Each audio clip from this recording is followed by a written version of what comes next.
अस्सलाम वालेकुम and welcome to Ease learning. आज हम Oxford World Watch history book 2 का यूनिट नंबर 9 करेंगे रिनाइसा, जिसका आज का हमारा टॉपिक है अमेरिकन एनलाइटमेंट थिंकर्स। तो चलिए अपनी वीडियो को कंटिन्यू करते हैं। एनलाइटमेंट में क्या बात हो रही है? एनलाइटमेंट के दौर में जो कुछ लिखा गया, जब अमेरिकन सोसाइटी ने इसे पढ़ना शुरू किया तो उन लोगों की सोच में तब्दीली आ गई और उनकी सोसाइटी में भी चेंज आया। कुछ मुल्कों में डिबेट्स यानी तकरीरें की जाती थीं कि कैसे शुरुआत की जाए। ब्रेकआउट मतलब क्या होता है? शुरुआत की जाए डेमोक्रेसी की। डेमोक्रेसी क्या किसको कहते हैं कि अच्छी और बुरी दोनों चीज़ों पर बात होनी चाहिए जो कि गवर्नमेंट में हो रही हो। अगर कोई चीज़ गलत हो रही हो तो उस पर बोलने का हक होना चाहिए। थॉमस जेफरसन के बारे में बात करते हैं। ये एक लीडर थे जिनका ताल्लुक वर्जीनिया यूएसए से था। वो साइंटिस्ट थे, डिप्लोमेट थे। डिप्लोमेट ऐसे शख्स को कहते हैं जो बातचीत के ज़रिए मामलात हल कर ले, यानी लड़ाई ना करे और बातचीत के ज़रिए सारे मामलात को हल कर ले। जब अमेरिकन कॉलोनीज़ और ब्रिटिश के दरमियान लड़ाई ख़त्म हुई थी तो अमेरिकन डिक्लेरेशन ऑफ इंडिपेंडेंस लिखा गया था, जिसकी ड्राफ्टिंग उन्होंने की थी और वो इसी वजह से बहुत मशहूर हुए थे। उनका असर किस पर था? यूनाइटेड स्टेट्स कॉन्स्टिट्यूशन पे बहुत ज़्यादा था, क्योंकि वो जेम्स मैडिसन के साथ मिलकर कॉन्स्टिट्यूशनल कन्वेंशन भी अटेंड कर रहे थे 1787 में, जिसमें क्या बात हो रही थी? आर्टिकल्स ऑफ कॉन्फेडरेशन में जो गवर्नमेंट के लिए लिखा गया था, उसमें जो कमज़ोरियाँ थी उस पर डिस्कशन के लिए वो कन्वेंशन मुनक़्क़िद की गई थी। जबकि हालांकि वो क्या काम कर रहे थे, वो पेरिस में थे उस वक्त और एज अ डिप्लोमेट के तौर पे काम कर रहे थे, यानी वहाँ पे मामलात हल कर रहे थे। और वो मानते थे कि कॉन्स्टिट्यूशन में वक्त के साथ साथ चेंजेस होती रहनी चाहिए। जैसे जैसे इंसान की सोच में और ओपिनियन चेंज होगा तो ऐसे वैसे वक्त के साथ साथ कॉन्स्टिट्यूशन में भी तब्दीलियाँ होनी चाहिए। बेंजामिन फ्रैंकलिन के बारे में कहते हैं कि बता रहे हैं कि वो ऑथर थे, प्रिंटर थे, साइंटिस्ट थे और लीडर थे। फ्रैंकलिन जो है वो पैसा कमाना इसलिए उनके लिए ज़रूरी था ताकि वो लोगों की मदद कर सकें, और वो सेल्फ एनलाइटमेंट इंटरेस्ट, यानी जो आप दूसरों के साथ अगर अच्छा करोगे तो आपके साथ भी अच्छा होगा, तो और ऐसी ही सोसाइटी पर डेवलप होगी। अगर आपने चोरी की तो किसी ने आपकी चोरी कर ली, तो इस तरह एक ऐसी सोसाइटी बनेगी जो स्टील बेस्ड सोसाइटी होगी, यानी थीफ की सोसाइटी बन जाएगी। ठीक है। और अगर आप अच्छे काम करोगे तो आपको देख के दूसरे लोग भी अच्छे काम करेंगे और वो एक सोसाइटी अच्छी सोसाइटी बनेगी। और अगर अच्छे काम करने के लिए या अपनी गलतियों से सीखने के लिए आप रिलीजियस से भी क्या होते हैं, मज़हब से भी हेल्प ले सकते हो।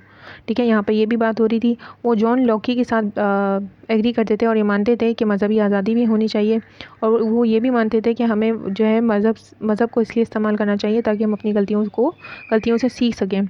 और वो जो फिलाडेल्फिया में जो चर्च था, जितने भी चर्चेस थे उन सबको वो फंड्स दिया करते थे।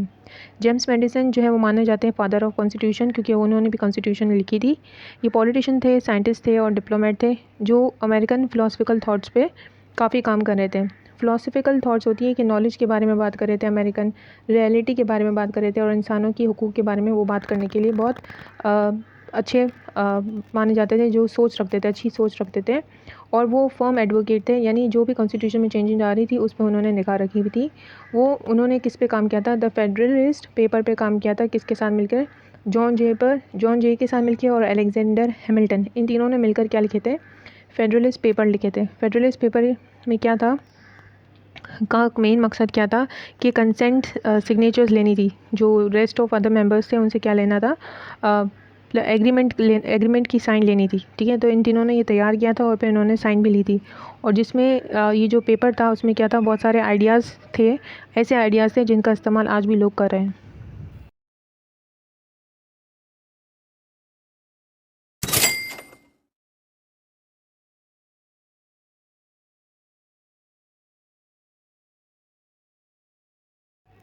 जो कि फिलाडेल्फिया में है। ठीक है। उसके हर चर्च को ये क्या करते थे? फंड्स डोनेट करते थे। जेम्स मैडिसन के बारे में पढ़ते हैं। जेम्स मैडिसन जो है वो जाने जाते थे कि फादर ऑफ कॉन्स्टिट्यूशन के नाम से मशहूर थे वो, और वो पॉलिटिशियन थे, साइंटिस्ट थे और डिप्लोमेट थे। वो भी डिप्लोमेट थे, यानी बातचीत के ज़रिए मामला हल कर लेते थे। और वो अमेरिकन फ़िलासफ़िकल थाट से भी बहुत ज़्यादा इन्फ्लुएंस थे। अच्छा, फ़िलासफ़िकल क्या होता है? फ़िलासफ़िकल कहते हैं कि ऐसी थाट्स जो बंदे को नॉलेज दें और जो आराम और सुकून से बातचीत हो सकती है ना, तो उसके बारे में जो है फ़िलासफ़ी में पढ़ा जाता है, नॉलेज मिलती है। ठीक है। जो इंसानी ज़रूरत की, एग्जिस्टेंस की जो ज़रूरत की चीज़ें हैं। ठीक है। इसलिए इसको फ़िलासफ़िकल थाट्स कहा जाता है। He was also a firm advocate for amending constitution over the time. वो ये इस बात पे भी मजबूती से टिके हुए थे कि कॉन्स्टिट्यूशन के अंदर अमेंडिंग यानी चेंजिंग होती रहनी चाहिए वक्त के साथ साथ। वो फेमस थे और उन्होंने ग्राउंड ब्रेकिंग वर्क किया था फेडरलिस्ट पेपर में, जिससे जॉइंटली किसने लिखा था? जॉन जे ने और अलेक्जेंडर हैमिल्टन ने लिखा था। बहुत सारे आइडियाज़ उसके अंदर लिखे गए थे जो आज भी इस्तेमाल हो रहे हैं। अब हम फ्रेंच रेवोल्यूशन पे बात कर लेते हैं। फ्रेंच रेवोल्यूशन वो पीरियड था जब बहुत बेचैनी पाई गई थी और लोगों ने काफ़ी बगावत शुरू कर दी थी। यानी जो बगावत की लोगों ने वो बहुत मशहूर हुई और वो इतनी बड़ी कि वो लोग किंग के एब्सोल्यूट पावर से बिल्कुल तंग आ चुके थे। किंग का एब्सोल्यूट पावर यानी किंग का कंप्लीट ऑर्डर चल रहा था, तो लोग उससे बहुत बेजार थे और काफ़ी हद तक काफ़ी ज़्यादा लोग जो है वो इस बात से बेजार थे, इसके मुखालिफ चल रहे थे। इसीलिए जो मूवमेंट है, ये जो अनरेस्ट था यानी बेचैनी जो लोगों में पाई जाती थी, वो बढ़ती चली गई थी। अच्छा, ये जो है ब्लडियस्ट ऑफ रेवोल्यूशन कहलाती है क्योंकि इसके अंदर जो है यूरोप्स के भी कुछ इलाके शामिल थे। ब्लडियस्ट ऑफ रेवोल्यूशन यानी इसमें खून खराबा बहुत हुआ था, खास करके जब पीरियड चल रहा था। यानी कौन सा दौरान था, कौन सा दौर चल रहा था, 1787 से लेके 1990 तक। और जो है इसका एंडिंग क्या हुआ, इसने पीक कब पकड़ी, 1789 में, जब खात्मा हो गया इस सारे सिस्टम का। यानी किंग के पास से एब्सोल्यूट पावर चली गई, तब तक ये सब कुछ चलता रहा। वजूहत क्या थी इसकी, तो यहाँ पे नीचे दिया गया है कि पीजेंट ने स्टॉप कर दिया था सपोर्ट करना फ्यूडलिज्म को। यानी जो बड़े लैंडलॉर्ड्स थे, जो नोबल्स थे, जिनके पास ज़मीनें थी, अब उनसे वो कोऑपरेट नहीं कर रहे थे, उनको सपोर्ट फार्मर्स नहीं कर रहे थे। Acceptance and spreading of enlightenment. अच्छा, अब लोग जो है वो क्या कर रहे थे, नॉलेज और अंडरस्टैंडिंग की तरफ जा रहे थे और चेंजिंग चाहते थे। और दूसरे रिफॉर्मर्स जो थे, जो लिखने वाले थे, वो भी लोगों को ज़ोर दे रहे थे कि वो चेंज के ऊपर बात करें। यानी वो लोगों को बूस्टअप कर रहे थे। कौन? जो लिख रहे थे, जो लिखना जानते थे। वेल्दी कॉमनर्स, जिनके पास पैसा था। राइजिंग बर्फवाजी यानी बर्फवाजी जो है ना, ये आपको साउंड अजीब से लग रहा होगा, लेकिन फ्रेंच में इसको ऐसे प्रोनाउंस किया गया है, ठीक है। वो हैड नो पॉलिटिकल रिप्रेजेंटेशन, उनका कोई पॉलिटिकल रिप्रेजेंटेशन तो नहीं थी, लेकिन वो पावर में आना चाहते थे। पुअर इकोनॉमिक कंडीशन थी, क्योंकि जो है जंग चल रही थी, तो जो है क्या हो गया था, कर्जा बहुत ज़्यादा बढ़ गया था, तो कंडीशन इकोनॉमिकली बहुत डैमेज हो चुकी थी। और अनफेयर टैक्सेशन सिस्टम जो है वो चर्च ने लगा दिया था, गरीबों पर ज़्यादा लगाया था और अमीरों पर कम लगाया था।